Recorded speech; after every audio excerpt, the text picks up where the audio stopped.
Thanks for coming, guys. I'm really happy to see everybody here. Yeah, I appreciate it.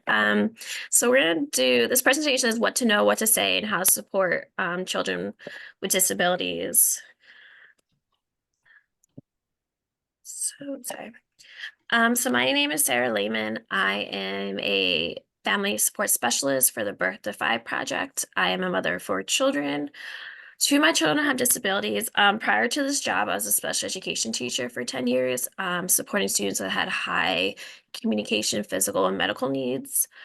I just have a really passion to support individuals with disabilities and help their families navigate services and supports. And I really enjoy learning and reading books about the different perspectives of people with disabilities. And here's That's Melissa. me, and that's a really good picture of me. So I have three boys with IEPs and special needs, and they have autism and ADHD, and it's a wide spectrum in our house. We don't have any single experience with any child. They're all different. I was a registered nurse for 20 years, and I left that to come here because I felt that this work was more important. Um, my youngest son, Maximus, I had to teach him sign language because he does not speak. And a little thing about me is I love going to webinars and taking notes, and that's my fun thing to do.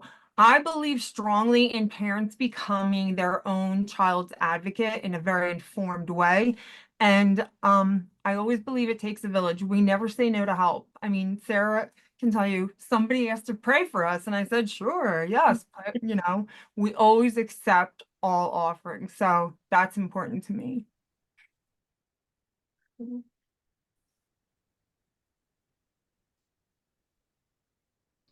So we're going to talk about what we do. Do you want to do that, Melissa? Sure. Systems navigation is specifically geared towards the 6-year olds and upwards. And what they do is they help you learn different ways to manage your encounters with intellectual disability and autism. They help you make that transition to adulthood. They're peer supporters and they give you a lot of hands-on training.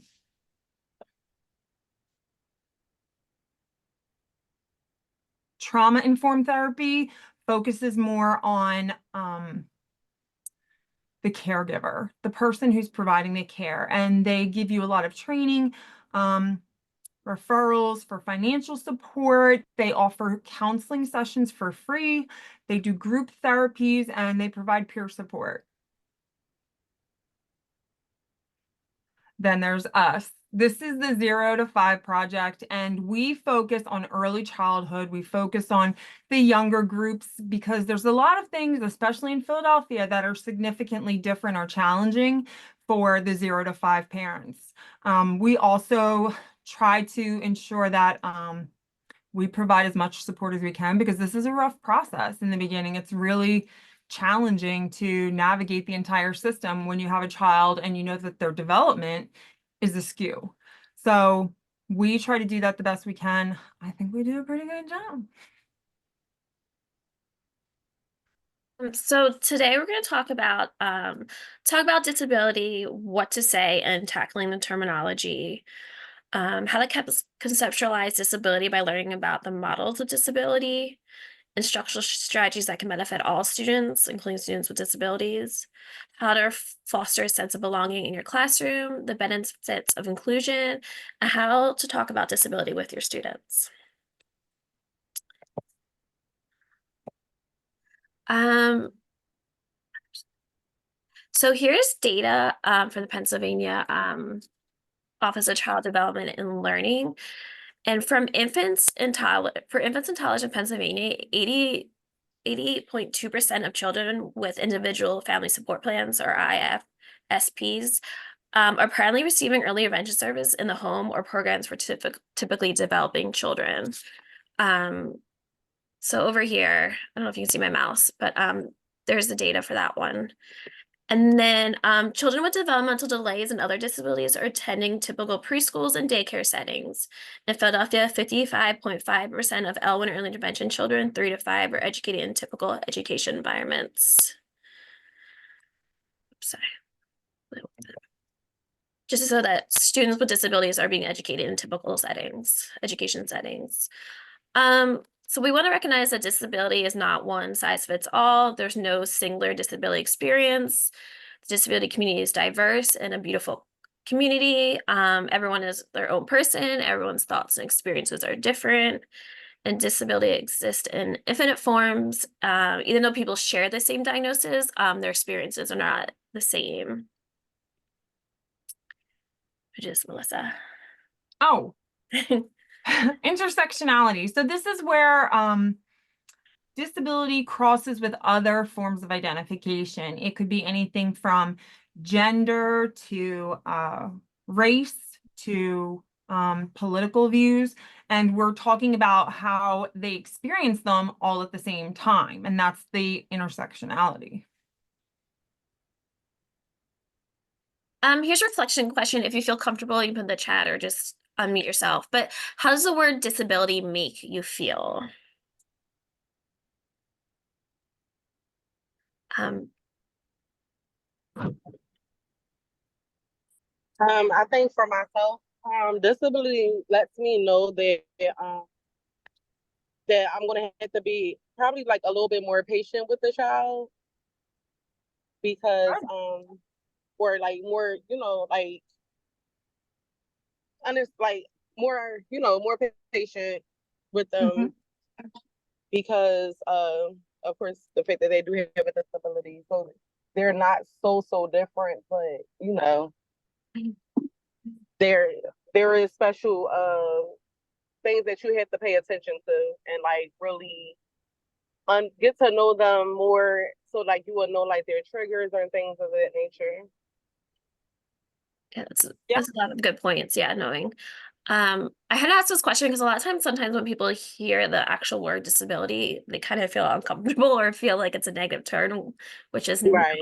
And we're gonna talk a little bit more about that. Um, so we're talking about how you talk to disability and what to say in tackling terminology. So there's two different languages you can use. And none of the choices are wrong, though many people prefer one choice over the other. And it's up to the person with disabilities to make that decision. So you can follow the lead of what the person with disabilities is doing, or you can ask what they prefer. So there's person first language. You're putting the word person first before any reference to disability. So you're acknowledging that this is a human being who has disabilities, a person first, and not just seen for the disability. Examples: person with disability, person with autism, person who uses a walker. Um, Most times in the educational setting, the preferred is person first language by professionals. Um, and then the another other way is identity first language. So this acknowledges disability as a part of what makes a person who they are. So saying disabled person, autistic person, and blind person. Again, so there's no wrong choice is what the person with the disabilities prefers.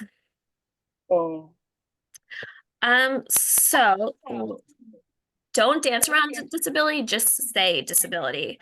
While euphemisms for disability are generally intended to be well-meaning, such as special needs, differently able, unless preferred by the person with disabilities, just say disability, because using other terms in disability creates this idea that disability is negative thing or wrong. So it's okay to say disability. Yeah, unless a person with disability prefers something different. So we're going to conceptualize disability by learning about the models of disability. So there's many models of disability. We're going to focus on the medical model and the social model. So the medical model views disability as a defect, which within the individual, it's a deviation compared to the normal traits and characteristics. It must be cured, fixed, or completely eliminated. Where the social model is that people with disability are not disabled by their medical conditions, but by the environment, attitudes, and systems that create barriers. So society places limits on the person, not their disability. And disability stems from communities, services, and spaces that are not accessible or inclusive. I just felt as an educator and parent, this like so important when I was looking at education. And then Melissa, you're on mute. Thank you. So we're going to talk about two different types of brains, essentially. We're going to talk about the neurotypical, which is the most common type, and they have the most common neurons avenues of functioning. Then we're going to talk about neurodivergent kids, who are people who are not neurotypical, and their brains are just wired differently, not negatively, but just differently. These can show up in things like autism, ADHD, sensory processing disorder, bipolar, depression, and anxiety, lots of different ways.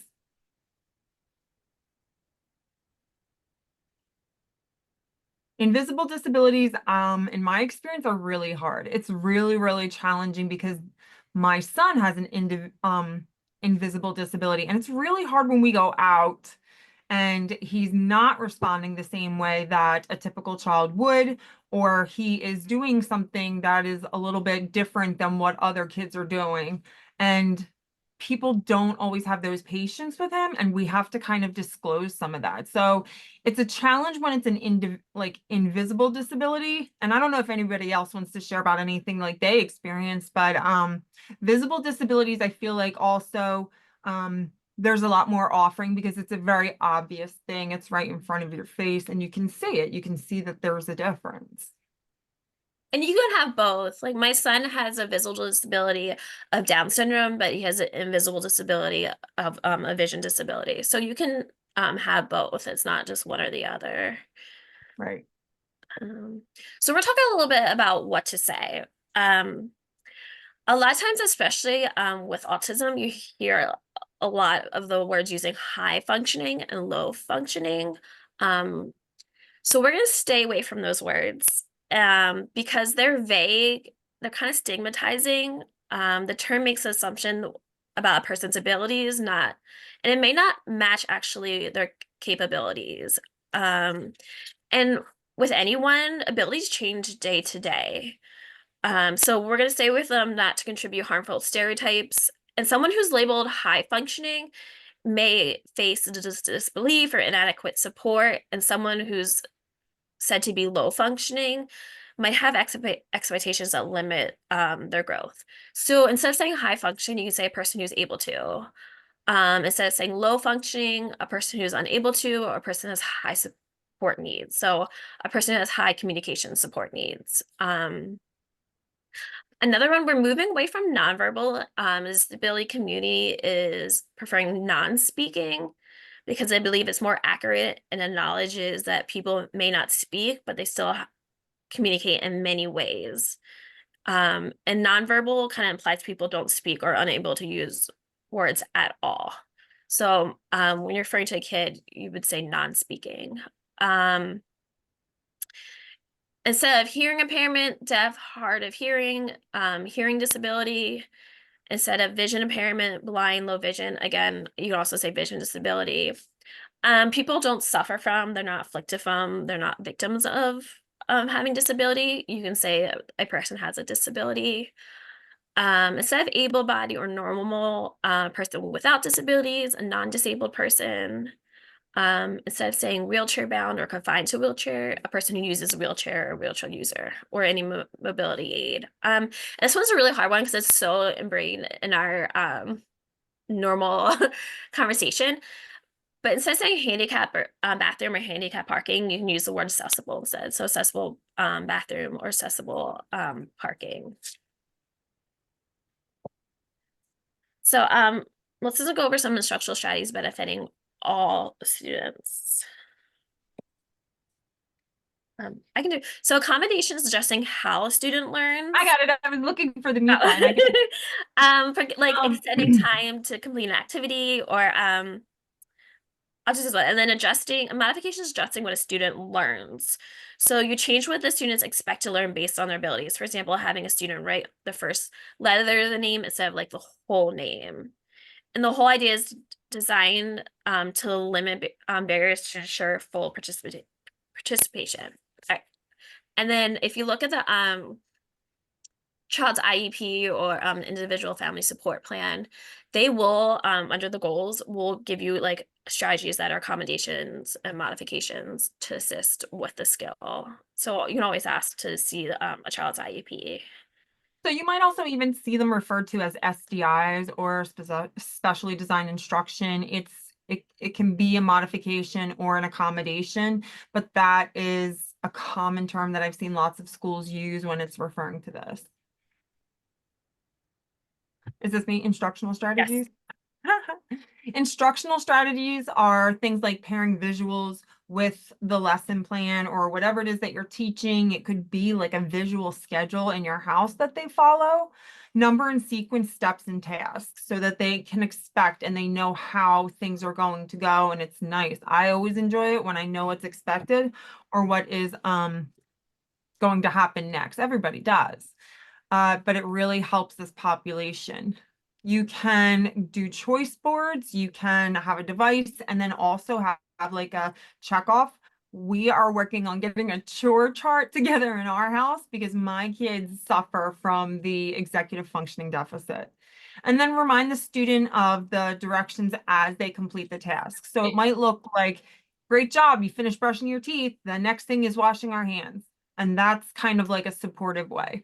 Yeah, there'll be examples at the end too in the resources of like templates and pictures to use, examples.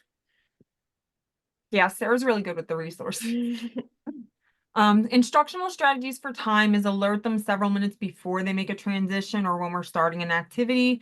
Additional time to complete it, increase waiting times before they respond. Challenging for me when my son was learning how to talk. I wanted to jump in and tell him, but I really needed to kind of like take that pause. And I do a 5 countdown, like 5, 4. It helps me to remember. Yeah, you And might then a have to do visual like 30 timer. seconds. Like it might have to be like it could be up to We 30 gave him seconds. 5. We gave him 5, and I think that's like, I don't know. For me, it's a long time when you're learning how to talk if you're waiting for a response. But it worked for him. What works for everybody is different. And what really helps me is a countdown of things like my husband goes, Melissa, we got 20 minutes before we leave, 10 minutes before we leave. But it helps me finish up whatever task it is that I'm doing so I can get prepared. I mean, it's an accommodation that I need. The other thing is if your child doesn't know time, so they can't understand 5 minutes from 100 minutes, it's really nice to be able to like do like different events. So when the sun goes down or when your brother comes home from school or da da da da, fill in the blank, whatever it is, you can quantify time that way as well.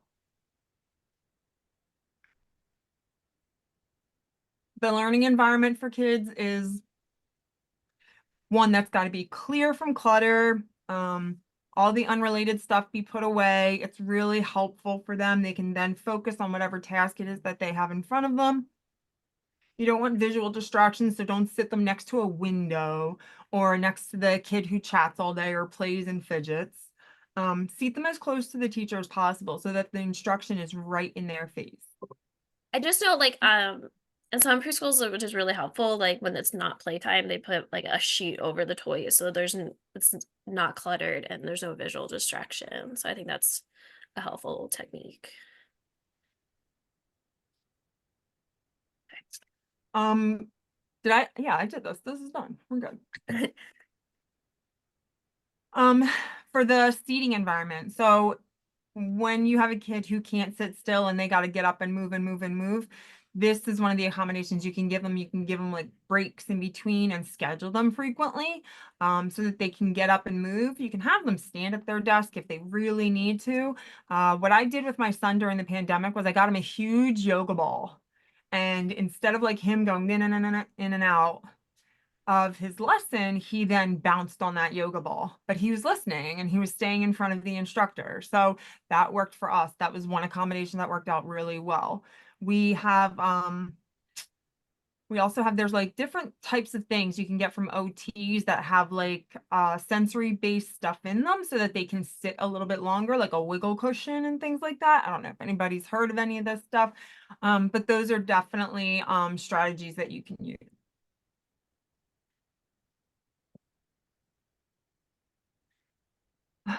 So another form of the learning and seating environment is establishing communication with the parents and the teacher right away. I actually just spoke with a parent earlier today and she said, "So what do I do? Do I go and tell them that they have a disability or what do I do?" I said establish a mode of communication. Be very clear in what is important for you to know and what's not as important that you don't need on that sheet, because teachers don't want to be doing that at the end of the day for lots and lots and lots of different kids. They write these home. For my son, we did a daily communication sheet and I told her what I would like to know every day. I'd like to know if he did something really good. What's the great thing he did? What's the words he's learning today? Those are the kind of things that you want to establish and put in there. You want to sequence learning tasks from simple to complex so that they can build that skill.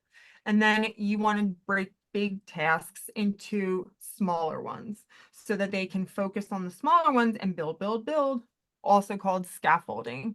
Understanding that some children will avoid or seek sensory items, and it's just something to be aware of. Sometimes it's a hindrance and sometimes it just helps, like my son had this like Velcro thing that was under his desk and he would just scratch it, but it helped him with his anxiety. So that's one thing, one example.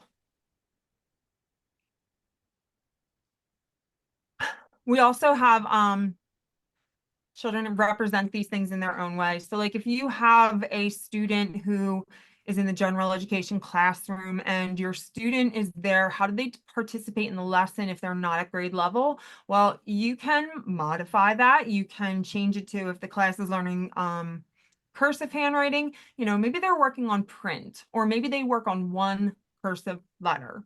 So you can make those modifications and still keep them within the group. You value all forms of communication, and behavior is a communication. They are telling you something is not good, something is wrong, something has to change. It's a form of communication. So then we troubleshoot or problem solve with them to figure it out.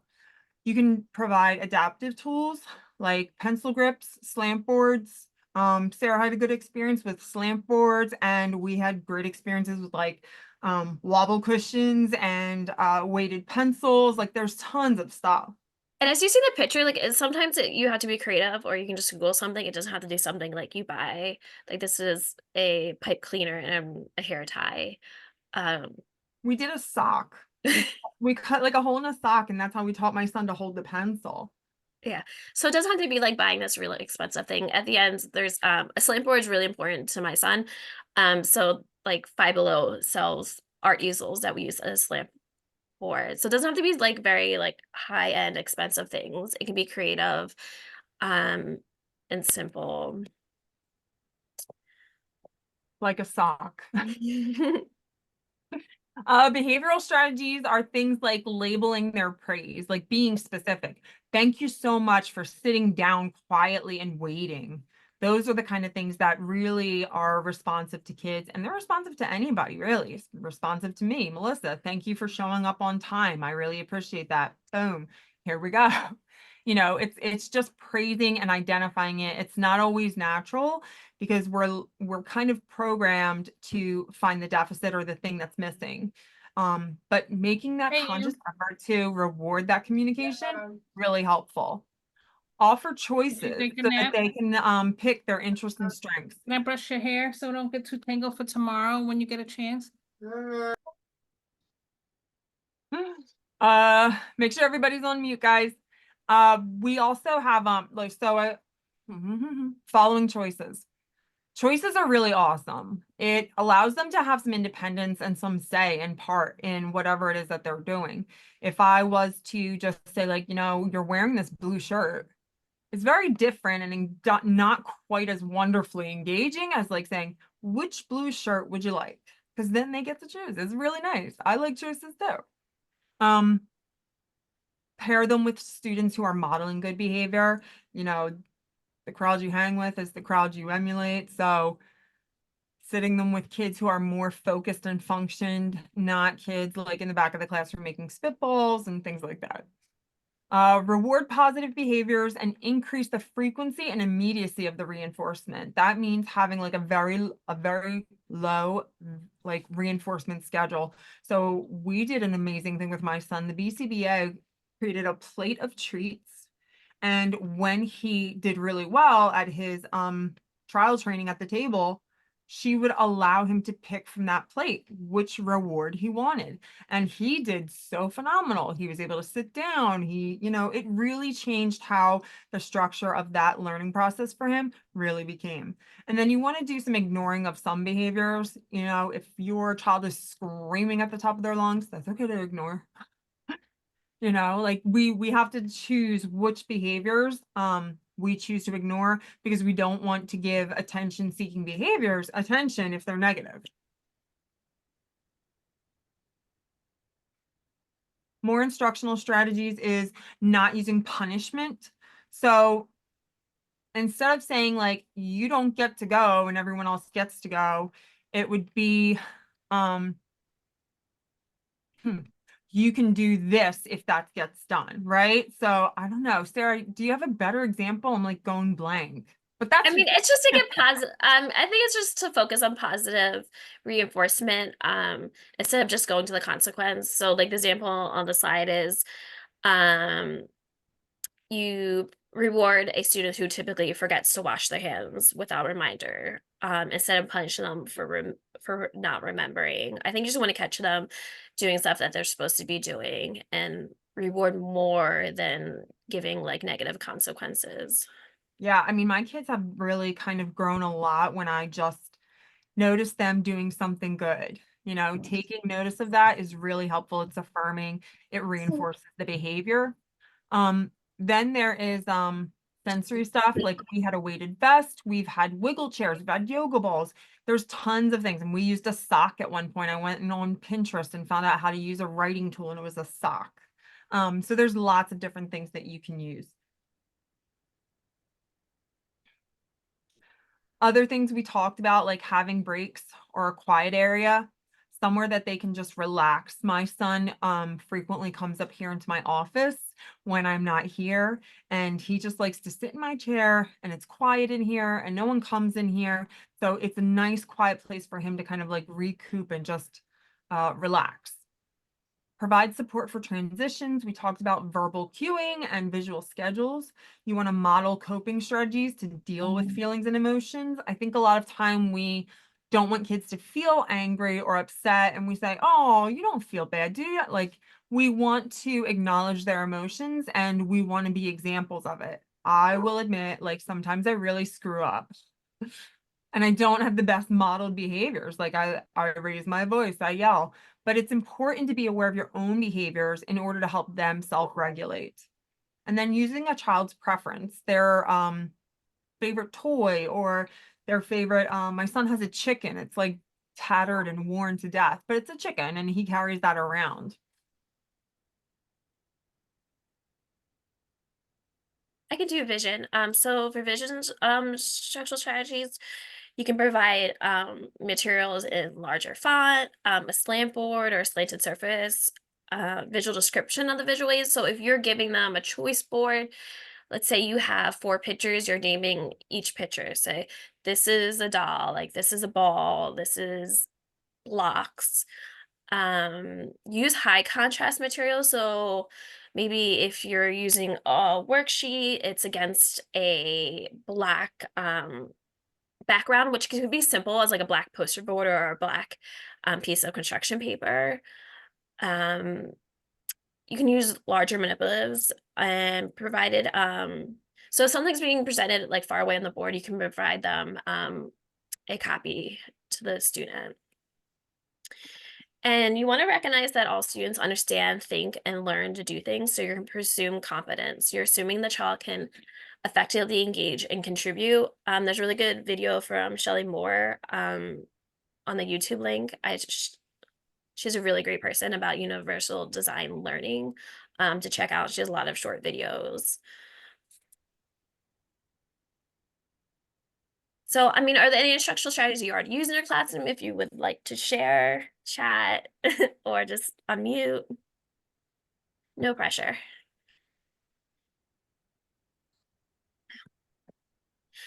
Um, yeah, okay. So, I I love like this picture. Love this picture. um, So, I really like this picture because the left picture is representing everyone getting the same support. So everyone's getting the same thing, which is equality. And then you have equity on the right side is the picture of everyone getting the supports they need. So in equity, everyone's able to reach the apple in the tree because they're getting the supports they need. And then we have a picture of a curb cutout. And this kind of represents that accommodations are designed to help students with disabilities, often not benefiting all students. So if you have the example of the curb cutout, which is intended for wheelchair users or other people that use mobility aids. However, this curb cutout helps create a more easily navigated space for everyone. So parents with strollers, workers with push hand carts or hand trucks, travelers with rolling luggage, people using a cart for their groceries. So everyone benefits from the curb cutout that was originally meant to support wheelchair access.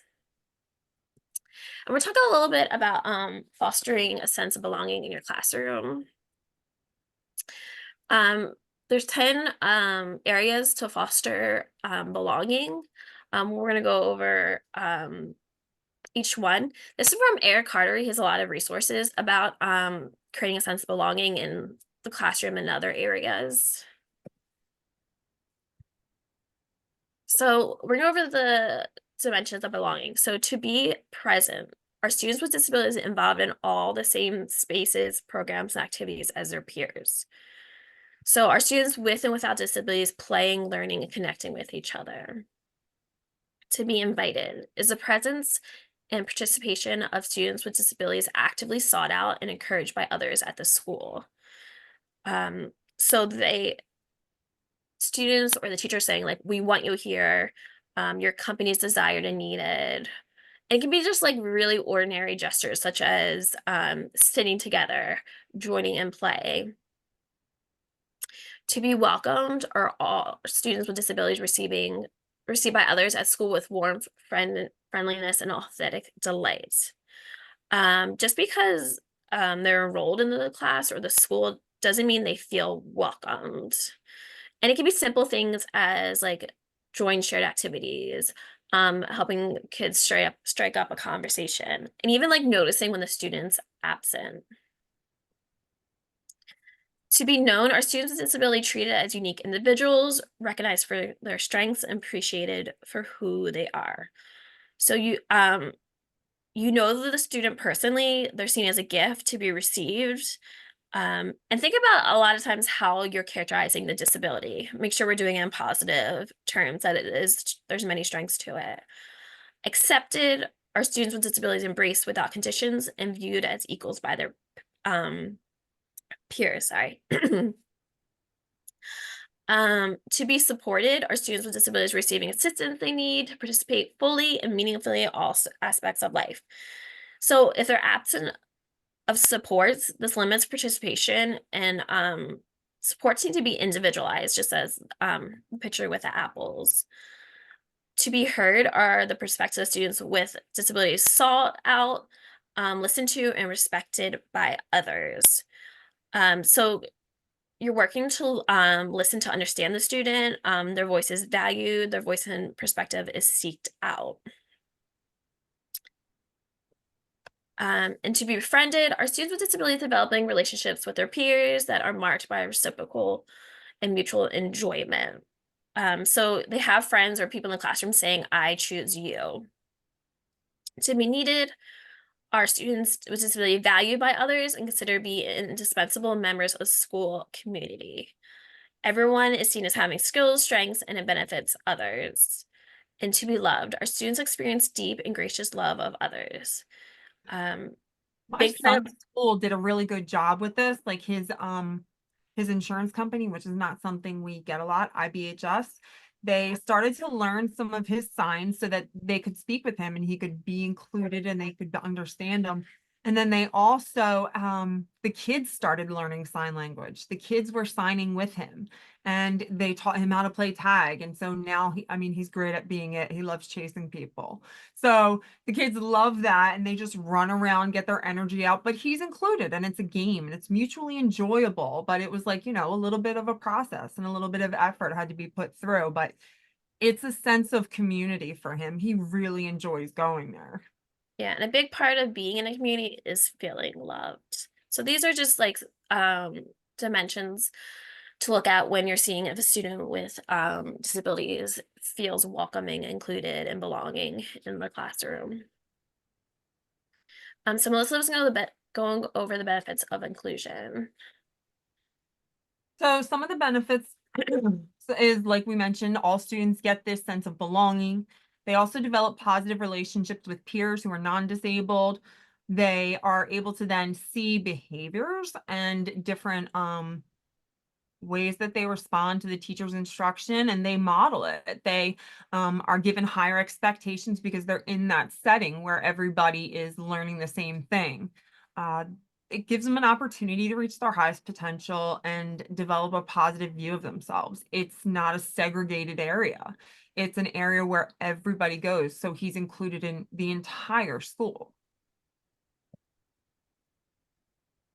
And it helps them, like I said, gain those positive emotional, social emotional skills. They identify these things as they work through them with their peers and they see a range of emotions or feelings. They can improve their language and communication skills because they're around people who speak typically and they learn how to respond. Like my kids didn't know how to answer a telephone. They didn't know after the beep, you have to say your message. And those are the kind of things that like some of the things that they missed because of some of the segregation that they had early on.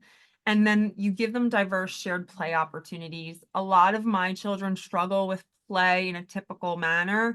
And so if they're around other peers who are playing, they then pick up on those behaviors and they join in. There's also greater academic outcomes. There's research that proves children who are included are making great gains in their education. It's not saying that they're at the grade level. It's not saying that they're doing the same thing. It's saying that there's progress made specifically for children who are in the general education setting. Yeah, also for the children without disabilities, there's Right. great academic outcomes too. Yeah, everybody learns from differentiated instruction or universal design. Kids who are not disabled get to hear the same instruction that this other child is experiencing, and it helps build everybody. It also builds a sense of respect for all people. That way, disability is not this like thing that's over there that I'm not sure of or not aware of. It's here and it's included, and that teaches them acceptance.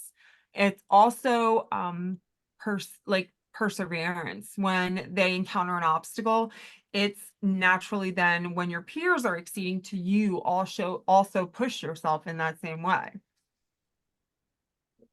And then just how to talk about your students with about sorry, how to talk about disability with your students.